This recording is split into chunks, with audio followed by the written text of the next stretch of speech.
Bonsoir, bonsoir, bonsoir, bonsoir, bonsoir ou bonjour à tous ceux qui vont me suivre. Ça dépendra de l'heure que tu vas me suivre. Je bénis Dieu pour ces rencontres. Je bénis Dieu encore pour le souffle de vie qu'il m'a donné, qu'il t'a donné aussi, afin que nous puissions tous se retrouver à lire ce message de ce soir. Moi, c'est le pasteur Josué Abalufuma. Avant de commencer notre programme, j'aimerais que nous puissions un peu lire, prier et implorer la grâce de Dieu et de laisser tout ce moment entre les mains de Dieu. Père éternel, Dieu puissant, créateur de choses et de la terre, entre tes belles et bien sentiments, je laisse ce moment, je laisse tout ce que nous allons parler et partager pendant ces instants. Que ton esprit soit disponible pour nous conduire et que loin de nous toute puissance maléfique et diabolique qui va empêcher une personne de comprendre tes écritures et que nous ne puissions pas partager pendant ces moments. Laisse que ton esprit soit avec nous, comme la Bible dit, que c'est poussé par l'esprit que les ont pas de ta part. Laisse que nous soyons que des instruments, Seigneur Jésus, que tu vas utiliser ce soir afin de parler à ton peuple. Seigneur, parle-moi aussi, car j'ai besoin de t'écouter, j'ai besoin de ta voix, j'ai besoin de toi, ô éternel du puissant Jésus-Christ. Ainsi je prie au nom de Jésus-Christ. Amen. Amen, amen. Je bénis déjà Dieu. Donc, notre thème à partager ce soir est intitulé Malgré la loi, j'entrerai chez le roi. Malgré la loi, j'entrerai chez le roi. Auquel nous allons commencer par définir si c'est quoi une loi. Une loi, comme la définition nous est donnée, règle ou encore obligation écrite ou prescrite, ou tacite auquel tout citoyen ou toute personne a l'obligation de se soumettre ou encore de se conformer. C'est ça une loi. Une loi, c'est une obligation ou ce sont des institutions établies ou instructions données auxquelles une personne a l'obligation de se soumettre. C'est ce qu'on appelle une loi.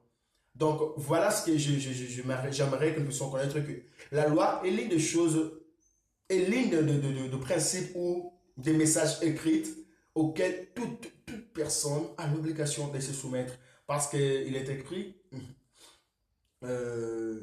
qu'il est écrit, je ne parle pas de la Bible, hein, je parle du droit, donc de la loi, qu'il est écrit, personne n'est au-dessus de la loi. Donc toute personne a l'obligation de se soumettre à une loi. Ça dépend de l'établissement. Dans un pays, tu as l'obligation, si tu es citoyen ou habitant dans ce pays, tu es obligé de se soumettre à ces lois-là. Donc voilà ce qu'on appelle une loi.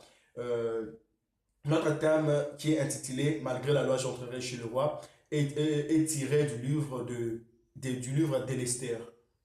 Du livre d'Esther, en fait, du livre d'Esther. Et nous allons ce soir partager, nous allons prendre trois livres, dont Esther, Romain et aussi Jean. Donc, voilà ce que nous allons faire ce soir. Et d'abord de connaître c'est quoi une loi. On a déjà pu connaître c'est quoi une loi. Nous allons maintenant connaître pourquoi Esther avait dit, parce que c'est l'un des paroles que Esther avait prononcées. À un moment donné, il dit, malgré la loi, j'entrerai chez le roi. Malgré la loi établie, je m'introduirai chez le roi. Donc voilà, nous allons prendre le livre de Esther, chapitre 4, le verset 8.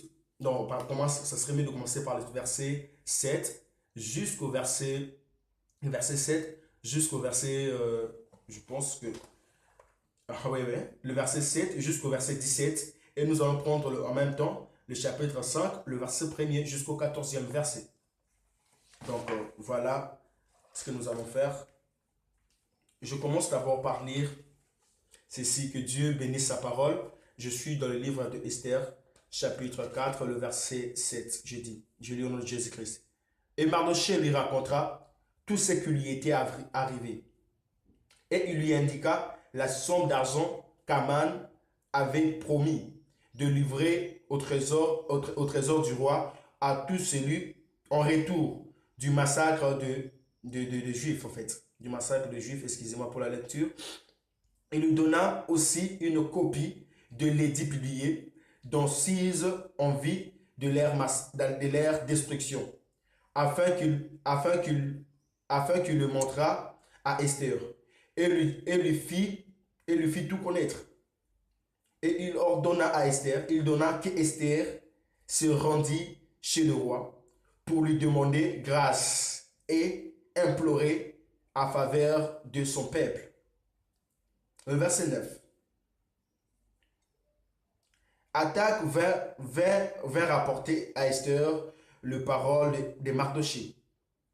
Esther changea Attaque d'aller dire à Mardoché, tous les serviteurs du roi et le peuple de province et le peuple de province du roi savent qu'il existe une loi portant peine de la mort, portant peine de la mort contre quiconque, homme ou femme, entrerait chez le roi sans être appelé chez le roi, à la cour royale.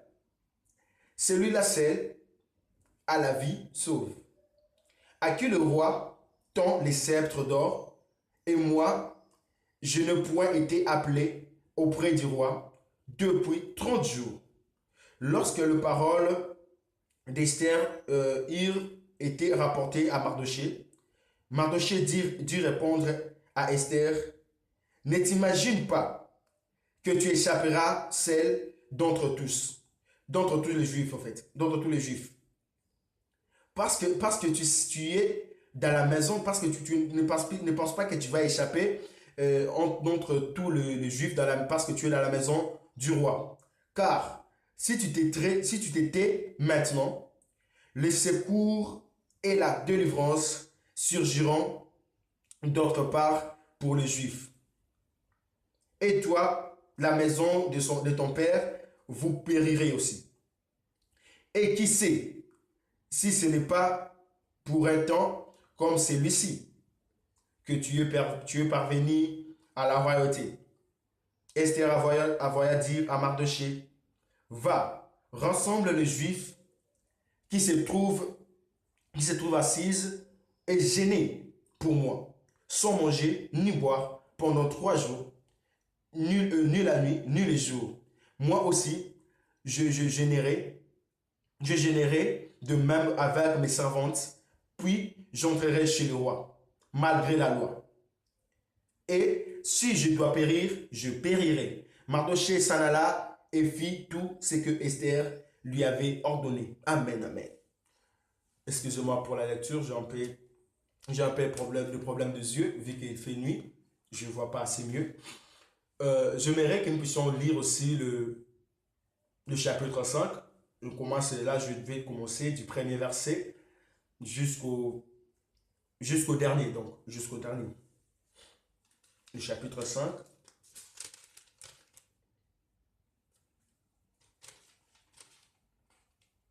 Non, non.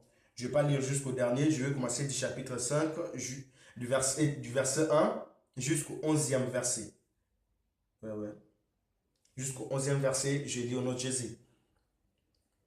Le 3e jour, Esther mit ses vêtements royaux et se présenta dans la cour royale, dans la cour intérieure de la maison du roi.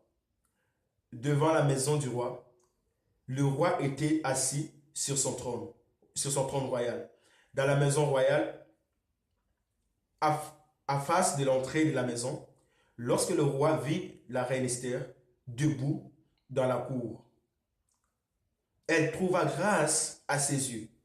Et le roi tendit à Esther le sceptre d'or qu'il tenait à la main. Esther s'approcha et toucha le bout du sceptre. Le roi lui dit, qu'as-tu, reine Esther? Et que demandes-tu? Quand ça serait la moitié du royaume, elle te sera donnée. Esther répondit, si le roi trouve bon, que le roi vienne aujourd'hui avec Aman au festin que je lui ai préparé. Et le roi dit, allez tout de suite chercher Aman, comme le désire Esther. Le roi se rendit avec Aman au festin qu'avait préparé Esther. Et pendant qu'on buvait le vin, le roi dit à Esther, quelle est la demande? Quelle est la demande? Quelle est la demande? Elle te sera accordée. Que désires-tu? Tu l'obtiendras en fait. Que désires-tu? Tu l'obtiendras. Esther répondit, voici ce que je demande. Est-ce que je désire si j'ai trouvé grâce aux yeux du roi, et s'il te plaît, et s'il plaît au roi d'accorder ma demande à satisfaire mon désir. Que le roi vienne avec Aman au festin que je leur préparerai et demain je donnerai réponse au roi selon son ordre. Le verset 9. Aman sortit ces jours-là joyeux et le cœur content. Mais lorsqu'il vit à la porte du roi Mardochée qui ne s'est levé ni ne s'est remué. Qui ne s'est levé ni ne s'est remué. Qui ne s'est levé ni s'est remué lui. Il fut rempli de colère contre Mardochée. Il sut néanmoins se contenir et il alla chez lui, puis il envoya chercher ses ennemis et Zeresh, sa femme. Aman leur parla de la manifestation de ses richesses, du nombre de ses fils, de tout ce qu'avait fait le roi pour l'élever en dignité et du rang qu'il lui avait donné en fait, au-dessus de chefs et de serviteurs du roi. Je crois que je me limite là pour ce soir, mais j'aimerais que nous puissions un peu... Je vais essayer de nous expliquer un peu parce que j'ai un problème de yeux, vous avez remarqué, je ne sais pas trop. J'ai un problème de yeux, je ne vois pas très clair la nuit. Et je n'aime pas trop mettre les lunettes pour des raisons un peu personnelles. Ici, si je dois d'abord expliquer une chose, il s'est passé quelque chose, il s'est passé un problème, il y avait un problème. Et c'était quoi le problème? Et le problème était qu'Aman, qui était comme le ministre, du royaume, il avait préparé quelque chose, il avait préparé comme un son. Il a dit à tout peuple que tout celui qui va persécuter ou tuer tous les juifs, je vais leur remettre un montant d'argent. Il avait déjà écrit ça dans un bout de papier, je peux dire, dans ce sens, parce que c'était un édit publié. Donc c'était comme ça. Et on a apporté cela à Mardochée. Mardochée a pu connaître ce qu'Aman avait été en train de préparer. Mais le roi n'était pas au courant de tout ce qu'Aman préparait. Le roi n'était pas au courant qu'Aman était en train de préparer de tuer tous les juifs.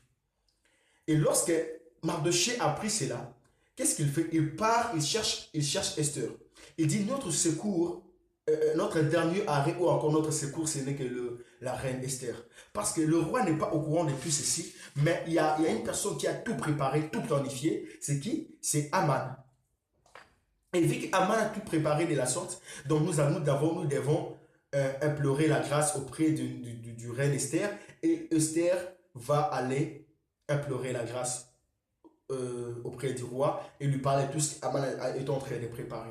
Et lorsque ce message a été est parvenu à Esther, Esther répliqua à Mardochée, il dit, ça fait déjà 30 jours que le roi ne m'a pas appelé, donc presque un mois que je n'ai pas revu le roi. Et tous les citoyens de ce peuple connaissent, même le serviteur du roi connaissent que personne ne peut entrer ou s'introduire dans le cour royal sans être appelé chez le roi. Donc le roi a l'obligation d'appeler une personne avant de se présenter. Car s'il se présente dans la cour royale sans être appelé chez le roi, qu'est-ce qui lui attendrait? Ça serait la mort. C'est ça une loi qui a été établie, la loi de la mort. C'est une loi qui a été établie. C'est pour ça que je commençais par vous expliquer c'est quoi une loi. C'est un établissement ou encore des règles ou encore des obligations bien établies auxquelles tout citoyen ou toute personne a l'obligation de se soumettre. Donc, ainsi, Esther aussi devrait nécessairement et obligatoirement se soumettre à cette loi. Car il savait que même moi aussi, si je me dis de m'introduire dans la cour royale sans être appelé chez le roi, je serai mort. Et Esther lui dit, et Mardochée lui dit encore, ne crois pas que tu seras la seule à t'en sauver ou encore à s'en sortir. Parce que dès que Aman va tous nous tuer, je crois qu'il va aussi s'apprendre à toi. Et Esther dit, je ne sais pas ce que je peux faire, mais il répliqua encore en disant, allez rassembler tous les Juifs, priez pour moi pendant 3 jours, jeûne, donc ne mangez ni le jour, ni le soir. Jeûnez à sec pendant 3 jours, et de même que moi, avec toutes mes servantes, je vais jeûner pendant 3 jours, implorer la grâce de Dieu, et après cela, je vais aller rencontrer le roi sans être appelé. Et si je mourrai malgré la loi, j'entrerai chez le roi. Si je mourrai, je vais mourir. Si peut-être que la mort m'est destinée, je mourrai. Parce que là, il y a une loi qui est établie, donc je ne peux rien faire au-dessus de cette loi. Alléluia. Ce que j'aimerais nous expliquer d'abord dans ce contexte, c'est quoi? Esther lui-même savait que non, je n'ai pas de pouvoir au-dessus de cette loi. Je n'ai pas de pouvoir au-dessus de cet établissement, au-dessus de ce qu'on a établi, au-dessus de tout ce qu'on a dit. Moi, je ne peux rien faire si ce n'est que me soumettre. Et alors que Mardochée disait que non, la solution viendrait que d'Esther, alors qu'Esther elle-même, elle savait que non, elle était impuissante, elle ne pouvait plus rien faire. Pourquoi? Parce qu'il y avait une loi auquel elle-même aussi, elle devait nécessairement et obligatoirement se soumettre à cette loi. Car il savait que si elle s'introduisait dans la cour royale sans être appelée chez le roi, la mort serait à sa portée. Et malgré cela, Esther s'est dit d'y aller et d'aller rencontrer le roi. Qu'est-ce qui se passa? Lorsque Esther se décida d'y aller d'abord, il dit, vous devez jeûner pour moi pendant 3 jours, et moi demain je le ferai. Donc Esther, les yeux de tous les Juifs étaient tournés vers Esther. Mais Esther, elle, à son tour, elle n'a pas dit que c'est moi qui peux faire, mais elle s'est dit que non, moi aussi je suis incapable. Mais la seule personne qui peut nous sauver dans ces problèmes, c'est qui? C'est Dieu. C'est pour ça que nous devons encore jeûner pendant 3 jours, afin que Dieu nous fasse grâce. Et dès que je vais m'introduire, si la mort m'attrapera. Mais dès que je vais m'introduire, j'aimerais que je sois d'abord à l'état de jeûne. Alléluia. Et notre sous-thème de ce soir, c'est un peu drôle, oui. Notre sous-thème de ce soir est intitulé Délinquant. Délinquant, c'est toute personne qui semble se voir au-dessus de la loi. C'est toute personne qui brise la loi, en fait. Ouais, qui transgresse la loi. Donc, c'est celui-là qu'on appelle un délinquant. Donc, c'est ça notre sous-thème, un délinquant. Esther ne pouvait plus rien faire. Esther lui-même, il était, en fait, à bout de ses idées. Esther lui-même ne pouvait plus faire quoi que ce soit. Mais Esther s'est dit, malgré mes incapacités, je sais qu'il y a une personne qui peut nous sauver, il y a une personne qui peut nous venir en aide, ce n'est que Dieu. Et qu'est-ce que nous pouvons faire? Qu'est-ce que je peux aussi faire moi? Je peux faire que prier et implorer la grâce de Dieu. Prier et implorer la grâce de Dieu pendant 3 jours. Et après cela, je vais aller rencontrer le roi. Si il me faudrait mourir, je vais mourir. Malgré la loi, j'entrerai chez le roi. Vous savez, dans la vie que nous sommes, il y a toujours des lois qui sont établies. Il y a toujours des lois qui sont établies qui nous empêchent d'entrer dans la maison royale, qui autrement dit, qui nous empêchent de toucher nos bénédictions. Il y a encore des lois qui sont établies qui nous empêchent de vivre la main de Dieu. Il y a encore des lois qui sont établies qui nous empêchent de toucher à plusieurs bénéfices de ce monde. Vous savez, la loi est l'une des choses qui nous empêchent de vivre la main de Dieu. La loi est l'une des choses qui nous empêchent de voir Dieu agir dans nos vies de foi. Mais écoute ceci, la loi empêche l'homme, mais la loi n'empêche pas Dieu. Pourquoi? Esther, là, la Bible dit ceci, et que lorsque Esther, après les 3 jours, Esther mit ses vêtements royaux et il entra dans la cour royale. Lorsqu'il entra en tremblant, et qu'est-ce qui se passe? Le roi aperçut de loin la reine Esther qui se tenait dans la cour. Il appelle, qu'as-tu, reine Esther? Approche. Il entend, la Bible a dit, Esther trouva grâce aux yeux du roi. Vous savez d'abord ce que veut dire grâce? La grâce, c'est un mot français, oui. Si, par définition, grâce signifie une faveur imméritée. C'est une faveur dont on ne méritait pas. Donc, en vrai dire, Esther ne méritait pas de vivre ces jours-là. Esther ne méritait pas de rester encore en vie aux yeux du roi parce qu'il avait dit transgresser la loi. Esther n'avait plus le droit de survivre parce qu'il avait transgressé la loi. Mais il trouva grâce aux yeux du roi. Il trouva grâce, donc il a eu la faveur, il a eu une faveur qu'il ne méritait pas. Cette faveur, il a eu de qui? Il a eu de Dieu. Lorsqu'il a dit recourir auprès de Dieu, il a dit que moi je ne peux rien, je dois jeûner pendant 3 jours et je vais entrer dans la cour royale. Laisse-moi te dire, la prière te permettra au fait de bénéficier d'autres choses que tu ne méritais pas. De même que ça peut arriver que dans nos familles, on nous dit, il est établi que non, peut-être que dans cette famille, il n'y a pas de gens qui sont diplômés et que personne ne peut être diplômé. Et ça a déjà commencé pendant nos ancêtres n'ont jamais décroché leur diplôme. C'est comme ça en fait. Ou encore des lois telles que dans cette famille, il n'y aura pas de gens qui vont se marier, il n'y aura pas de gens qui auront du travail, machin, machin. Ce sont des lois qui sont établies. Et toute personne qui se retrouve dans cette famille a l'obligation de se soumettre dans cette loi. Mais là, c'est des choses qui peuvent te permettre d'être au-dessus du loi qui est établi dans ta famille, au-dessus du loi qui est établi dans l'établissement auquel tu te trouves. Ce n'est que Dieu. Car c'est lui le vrai délinquant. C'est lui la personne idéale qui peut te permettre de marcher et de ne pas voir la taille ou la grandeur que peut nous présenter une loi. La loi est là. La loi t'empêche de vivre à la main de Dieu. La loi t'empêche de mettre au monde. Peut-être qu'on a dit que toi, comme tu es là, tu ne peux jamais concevoir. Peut-être qu'on t'a dit, toi, comme tu es là, tu ne peux jamais te marier. Peut-être qu'on t'a dit, toi, comme tu es là, tu ne peux jamais voyager. Peut-être qu'on t'a dit, toi, comme tu es là, tu ne peux jamais concevoir. Tu ne peux jamais être heureuse ou heureux. Ce sont des lois qu'on a établies. Mais comment peux-tu faire pour briser ces lois? Qu'a-t-il fait la reine Esther? Qu'a dû faire la reine Esther pour briser cette loi? Il savait que de lui-même, il ne pouvait rien. Il savait que de lui-même, il se disait que moi, je suis faible, car je n'ai pas de paroles à prononcer devant cette loi. S'il y a une personne qui peut me sauver ou m'aider, ce n'est que Dieu. Laisse-moi te dire, le délinquant que je vais nous parler ce soir, c'est Dieu. Un vrai délinquant qui ne regarde jamais la tête de l'obstacle. Lorsque tu pars chez Dieu, lui qui est au-dessus de la loi. La Bible dit qu'en Dieu, toutes les choses ont été créées. Même la loi a été créée en Dieu et pour Dieu. Il est la seule personne qui est au-dessus de la loi. Il est la seule personne qui est au-dessus de toute personne. Il est la seule personne qui est au-dessus de tout, en exception de rien. En exception de rien. Il y a encore des lois qui sont établies dans nos familles. Peut-être qu'il y a encore des lois qui sont établies dans ta famille, là où tu es. Peut-être qu'on t'a dit, je ne sais pas, que non, toi, comme tu es là, tu ne peux jamais te marier. Que toi, comme tu es là, tu ne peux jamais voyager, tu ne peux jamais, je ne sais pas quoi. Ou décrocher ton diplôme. On t'a dit beaucoup de choses. Ou tu ne peux jamais poursuivre tes études universitaires. Tu ne peux jamais faire ceci. Donc, on a dit limiter ta vie. On a dit mettre des limites, des barrières dans ta vie avec des lois. Laisse-moi te dire, si tu cherches de toi-même à surpasser ces lois, tu ne sauras pas. Si tu cherches de toi-même à surpasser ces lois, tu ne pourras rien faire. Laisse-moi te dire que tous les efforts que tu es en train de fournir sont vains. Ce sont des efforts vains et il n'y aura pas de production.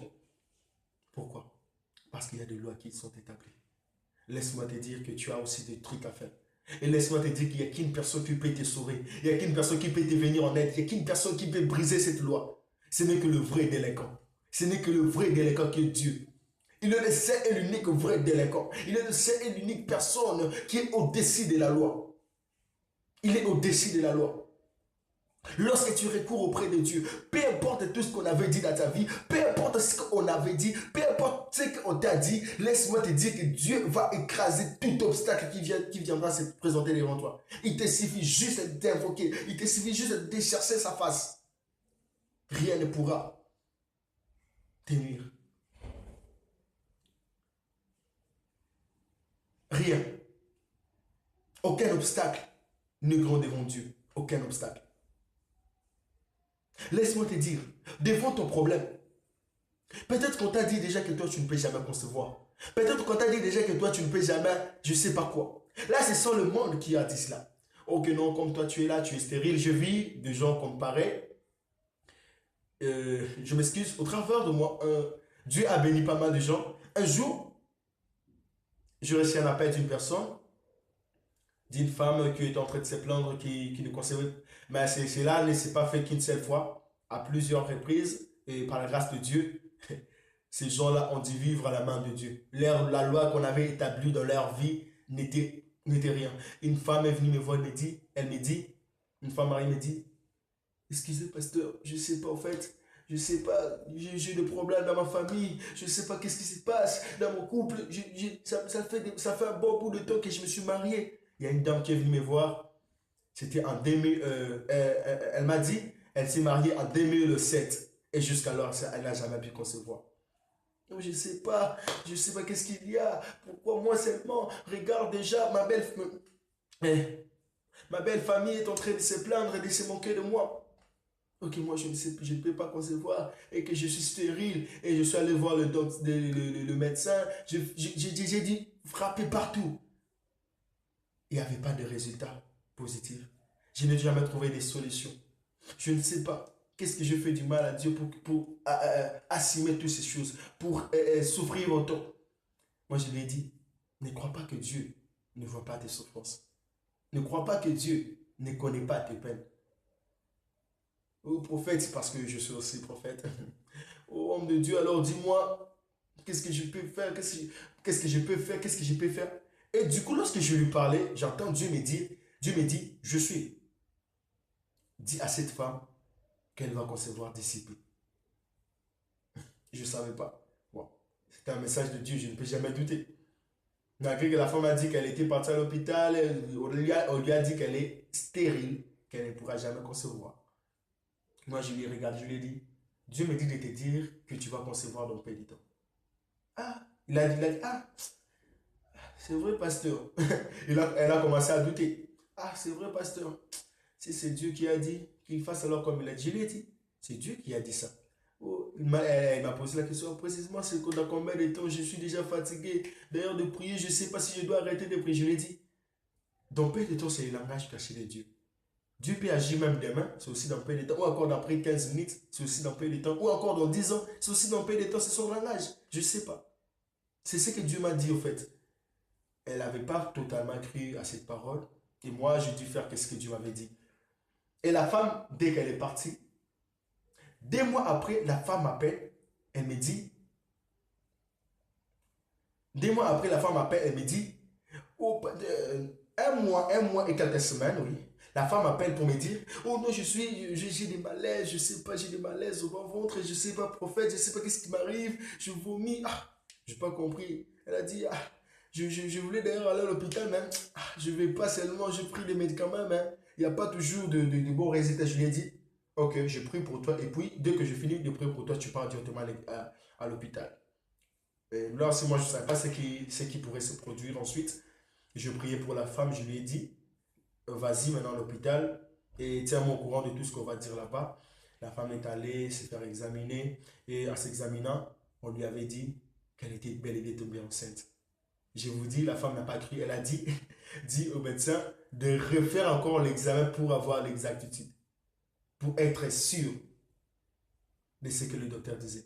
Et on a dit refaire pour la deuxième fois. Bel et bien vrai, la femme était tombée, elle était enceinte de 1 mois. Alors que des temps auxquels moi j'ai bien parlé, c'était déjà presque 1 mois et quelques semaines, ça m'étonne, parce que je ne sais pas trop, mais c'était la volonté de Dieu. Et la femme, elle m'a appelé, parce qu'elle tremblait. Je ne sais pas ce qui m'arrive. J'ai dit, sois calme, dis-moi d'abord qu'est-ce qui. Oh non, à l'hôpital, on m'a dit que je suis enceinte, je suis grosse. Waouh, je vous dis waouh. Je ne sais pas, même le docteur s'étonne. Parce que c'était dans le même hôpital, en fait, dans le même hôpital. euh, où on avait dit que non, elle est stérile, elle ne pourra jamais concevoir. C'était là aussi que Dieu a dit se manifester. Laisse-moi te dire ceci d'abord.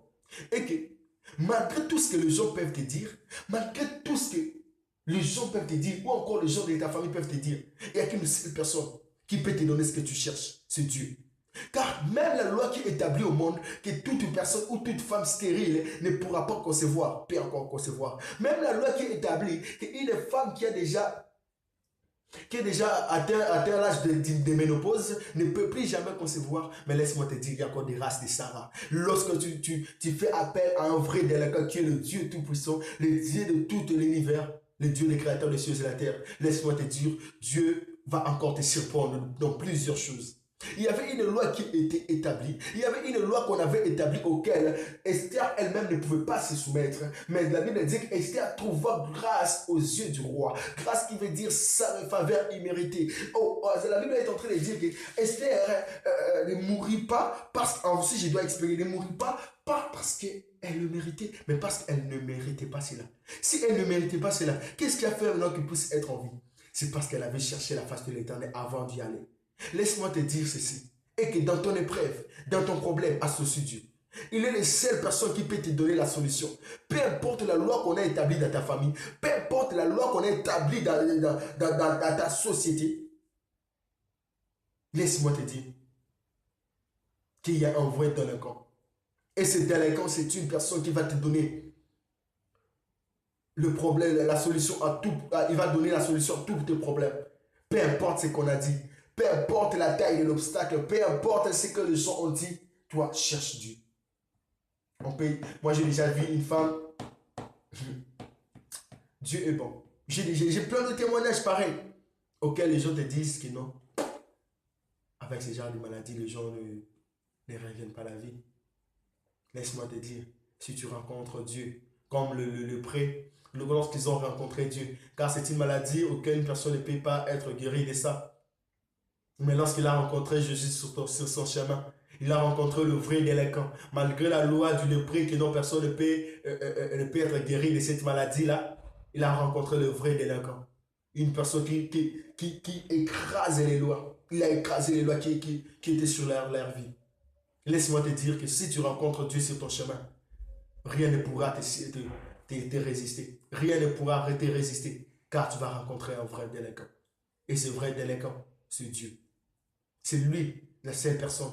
C'est lui la seule personne qui est au-dessus de la loi. C'est lui la seule personne qui peut porter les solutions à tous tes problèmes.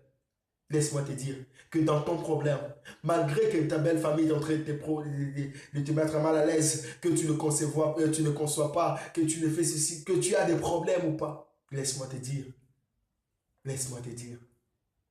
que si tu rencontres Dieu, il va te donner ce que ton cœur désire.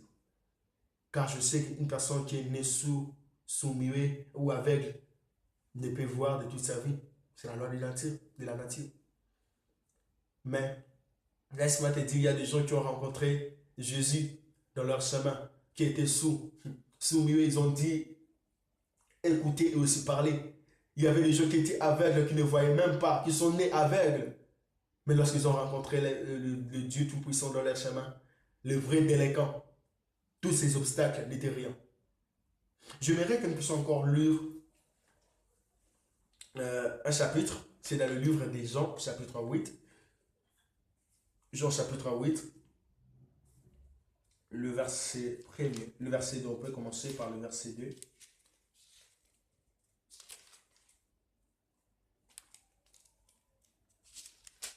On commence à partir du deuxième verset.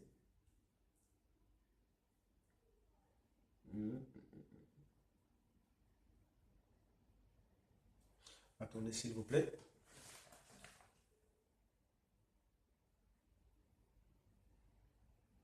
Ouais, Jean chapitre 2, le verset 8 à 12, c'est ça. Le verset 2 à 11. J'ai lu. Verset 8, d'abord, c'est ça, en fait.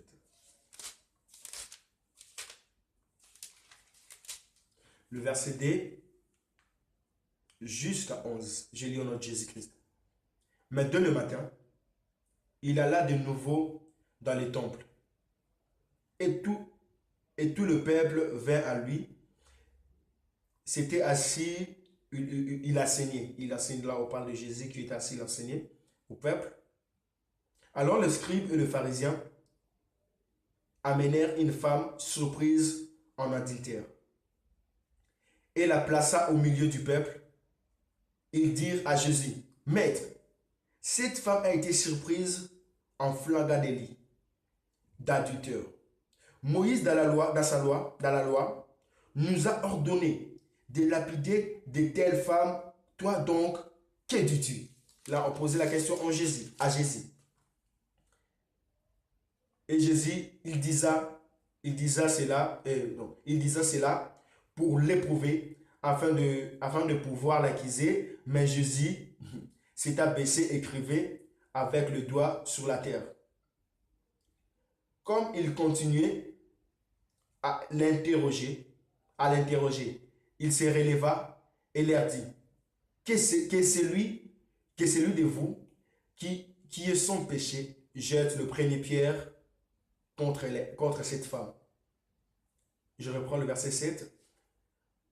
Comme ils étaient en train de continuer de l'interroger, il se releva et leur dit, que celui de vous qui est sans péché jette le premier pierre à cette femme, contre elle ou à cette femme. Et s'étant de nouveau baissé, il écrivait sur la terre. Quand ils attendirent cela, accusés par leur propre conscience, ils se retirent un à un, depuis le plus âgé jusqu'au dernier. Et Jésus resta seul avec la femme qui était là au milieu, Alors s'étant relevé, et ne voya plus personne, il ne voyait plus personne que la femme elle-même. Jésus lui dit, femme, où sont ceux qui t'accusaient? Personne ne t'a-t-il condamné? Elle répondit, non, Seigneur. Et Jésus lui dit, je ne te condamne pas non plus. Va et ne pêche plus. Alléluia. Parole du Seigneur. Que Dieu bénisse sa parole. Que Dieu bénisse sa parole ce soir. Donc, voilà un peu. Il y avait une femme, ici dans ce livre, on est en train de nous relater l'histoire d'une femme, une femme qui avait dû commettre l'adultère. Et cette femme qui avait dû commettre l'adultère a été amenée, donc elle a été surprise en flanquant des lits d'adultère. Les scribes et le pharisien l'ont amené devant Jésus. Les pharisiens, ce sont les gens qui connaissaient bien la loi de Dieu ou encore qui connaissaient bien les Écritures, les Saintes Écritures. Et qu'est-ce qui s'est passé encore ensuite? Ils l'ont amené la femme, le scribe, c'était les écrivains. Qu'est-ce qui se passe? Les scribes et le pharisien amenèrent la femme devant Jésus. Et qu'est-ce qui se passe? Ils ont commencé à dire, Seigneur, nous avons pour cette femme en train de commettre l'adultère en flagrant délit. Et la loi de Moïse nous dit ceci, et que lorsque nous surprendons de telles femmes, nous devons les lapider à mort. Que dis-tu? Jésus, il a dit se mettre à écrire. Mais laisse-moi te dire ceci d'abord. Tu sais, il y a encore des lois auxquelles on a écrit parce que si tu regardes la définition du loi, on dit la loi, ce sont des obligations ou des dialectes écrites auxquelles toute personne doit se soumettre. Jésus savait que la loi de Moïse avait dit ceci. Laisse-moi te dire, Jésus a commencé à écrire par terre. Le fait que Jésus est en train d'écrire, il dit, donc vous avez écrit que cette femme devrait mourir. Moi, j'écris qu'elle ne mourra pas. Vous avez dit que cette femme ne devrait pas mourir, ne devrait plus vivre. Moi, j'écris qu'il doit vivre. Laisse-moi te dire que lorsque tu rencontres Jésus dans ta vie, toutes les choses négatives qu'on avait écrites dans ta vie, il prend son stylo, en train maintenant de rectifier les erreurs, Laisse-moi te dire une chose aussi. La Bible nous dit ceci, et qu'il n'y a plus de condamnation pour ceux qui sont en Christ. La loi pouvait condamner cette femme, mais lorsque Jésus était là, le vrai délinquant, la personne qui est au-dessus de la loi, la personne qui a établi premièrement lui-même la loi, peut enlever cette loi. La femme était déjà presque morte parce qu'elle était sous une domination. Elle était condamnée en fait. La loi l'a condamnée à la mort. La loi de la mort l'avait condamnée déjà. Elle était destinée à la mort. Donc lorsque cette femme venait, je ne sais pas, imaginez de vous-même une femme qui est surprise en flanquant les lits. Comment elle pouvait être? Et non, c'est terrible. Et on a surpris cette femme. Je ne sais pas si elle était en panne, qu'on l'a amenée simultanément comme ça lorsqu'on l'a dit la surprendre. Et Jésus a dit, où sont les gens qui t'ont condamné? Où sont les gens qui t'ont condamné? Ils ne sont plus là. Ils ne sont plus là. Laisse-moi te dire ceci. Et que lorsque tu rencontres Jésus dans ton chemin, tout problème qui était plus fort que toi, même si la loi qu'on a vu établie sur ta vie n'aura plus d'influence sur toi parce que tu as rencontré une personne. Et la personne que toi tu as rencontrée, c'est un vrai délinquant.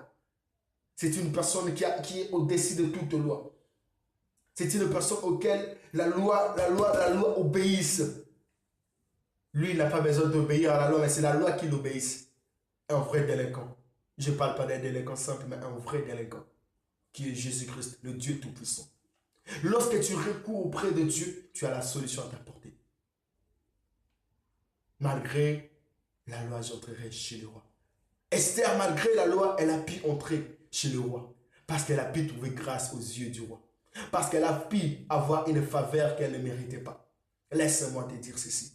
Et que lorsque malgré les lois qui sont établies dans ta vie, malgré tout ce que les gens ont dit, parler sur ta personne, lorsque tu pars chez Dieu, lorsque tu pars chercher Dieu, tu auras la solution à tous tes problèmes. Donc tous tes problèmes. Il te suffit juste de chercher Dieu en vrai. Il te suffit juste d'entrer en profondeur, d'implorer vraiment sa miséricorde et de chercher sa face réellement. Et il te donnera ce que ton cœur désire. C'est quoi? Qu'est-ce qu'on a dit dans ta vie? Qu'est-ce qu'on a écrit comme loi dans ta vie?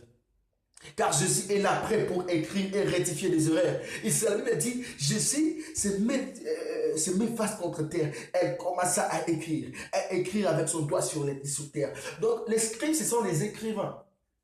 Ce sont les gens qui écrivaient la loi aussi, qui étaient établis au fait.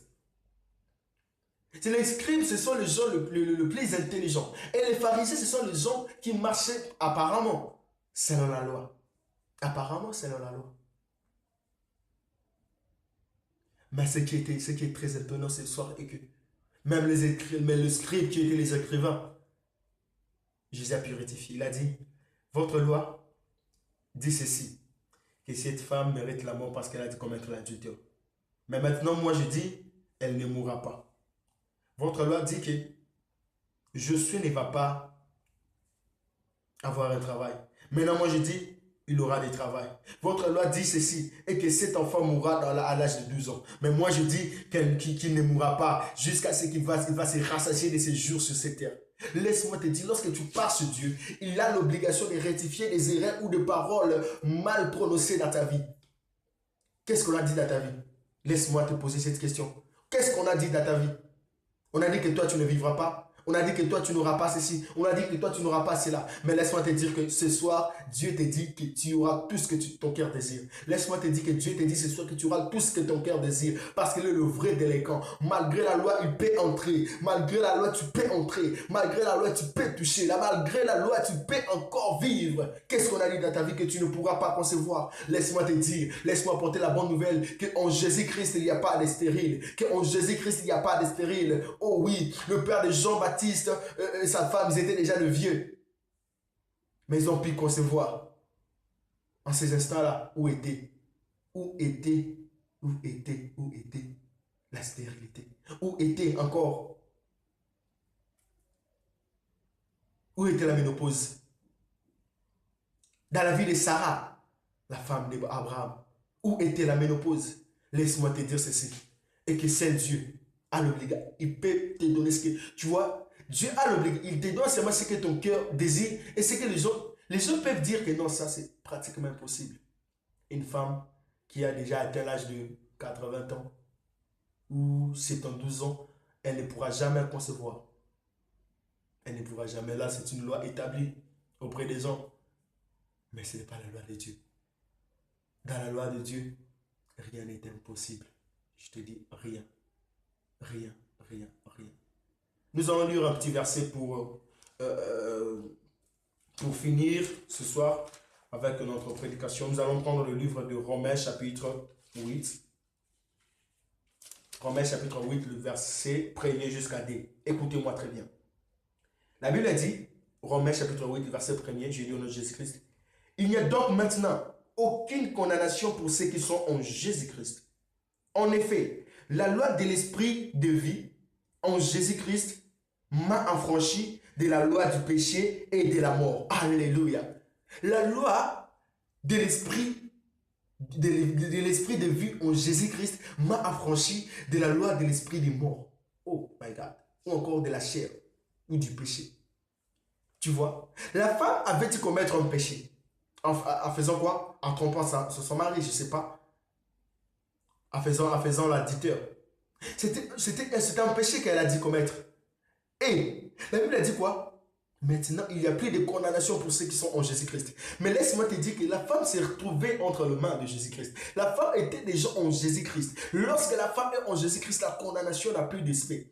Laisse-moi te dire ceci, et que ils ne peuvent plus rien faire contre toi parce que tu es déjà entre les mains de Dieu. Tu es déjà entre les mains devant un délécat. Le scribe et le pharisien ont dit commettre une erreur d'apporter la femme devant Jésus. On dit commettre une erreur d'amener cette femme devant Jésus. S'ils devraient faire quelque chose, ils devraient le faire lorsque cette femme était d'abord lorsqu'ils ont leur dit surprendre la femme là.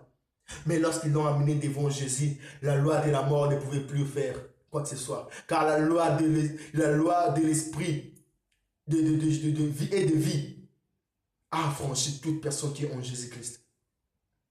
Malgré les péchés, malgré la loi de la mort, j'entrerai chez le roi. Comme l'a dit Esther.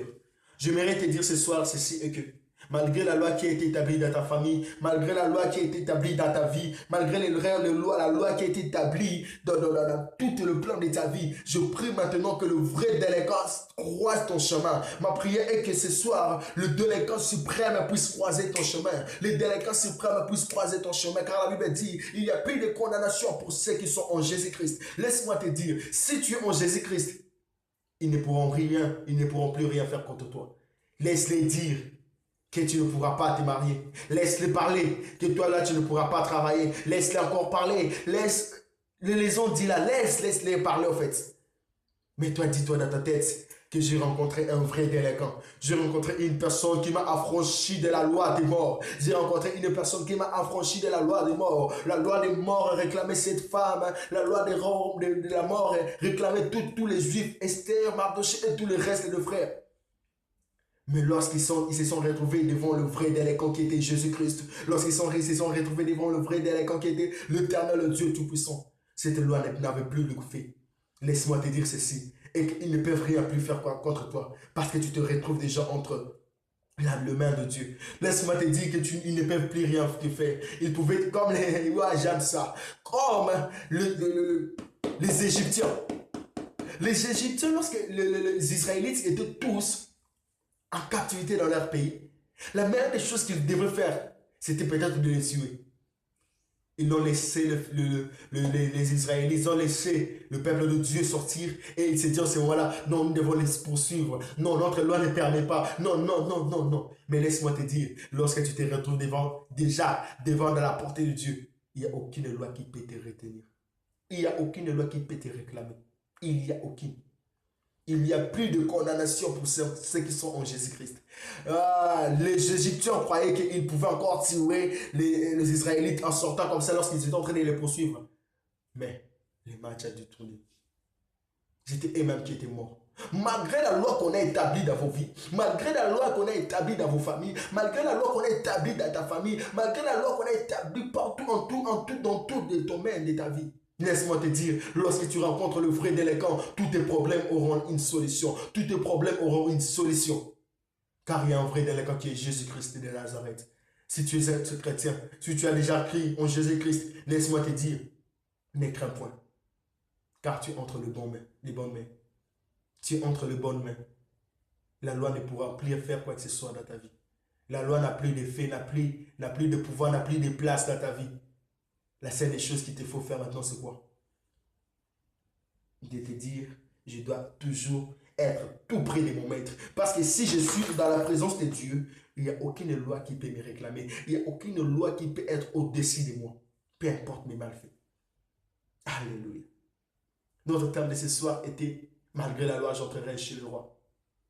Esther dit, malgré la loi, j'entrerai chez le roi. Mais la Bible nous dit qu'Esther, lorsqu'elle entre dans la maison royale, dans le cours royal, la Bible a dit, Esther trouva grâce aux yeux du roi. Donc je venais de définir la grâce qui veut dire une faveur imméritée. Donc on voulait dire ceci que Esther ne méritait pas de vivre lorsqu'il était dans la cour royale. mais il a reçu une faveur imméritée. C'est ça la loi, une faveur imméritée. Laisse-moi te dire qu'en Jésus-Christ, il y a ce qu'on appelle des faveurs imméritées. Des choses que tu ne mérites pas. Des choses que tu ne mérites pas, tu l'auras en Jésus-Christ. Des choses que tu ne mérites pas, tu l'auras en Jésus-Christ. C'est pour cela que je t'invite à croire en Jésus.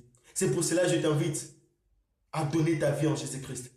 Car en Jésus-Christ, il n'y a pas de loi.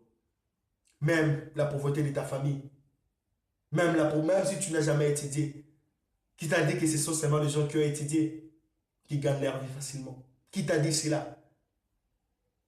En Jésus-Christ, il y a tout. En Jésus-Christ, il y a tout. Tu peux gagner facilement ta vie. Tu peux avoir tout ce que tu rêvais d'avoir en Jésus-Christ. C'est pour cela que je t'invite à recevoir Jésus. Là où tu es, si tu n'as jamais donné ta vie en Jésus-Christ, tu vas faire cette prière avec moi. Dis Seigneur Jésus, je reconnais d'avoir mal conduit ma vie. Je reconnais d'avoir posé tellement de mauvais actes tout au long de mon parcours. Mais ce soir, oh Dieu, je reconnais que tu es Seigneur. Je reconnais que tu es mort à la croix pour que moi je sois sauvé. J'implore ta miséricorde. J'implore ta grâce. Père, aujourd'hui j'accepte de tout abandonner et de te suivre. Aujourd'hui j'accepte de tout abandonner et de te suivre, ô éternel Dieu, au-dessus de toute loi. Je viens implorer ta miséricorde, ta grâce. Je reconnais ce soir que tu étais mort à la croix pour que moi je sois sauvé. Je reconnais ce soir que tu as été persécuté, tu as été pendu à la croix pour que moi je sois sauvé.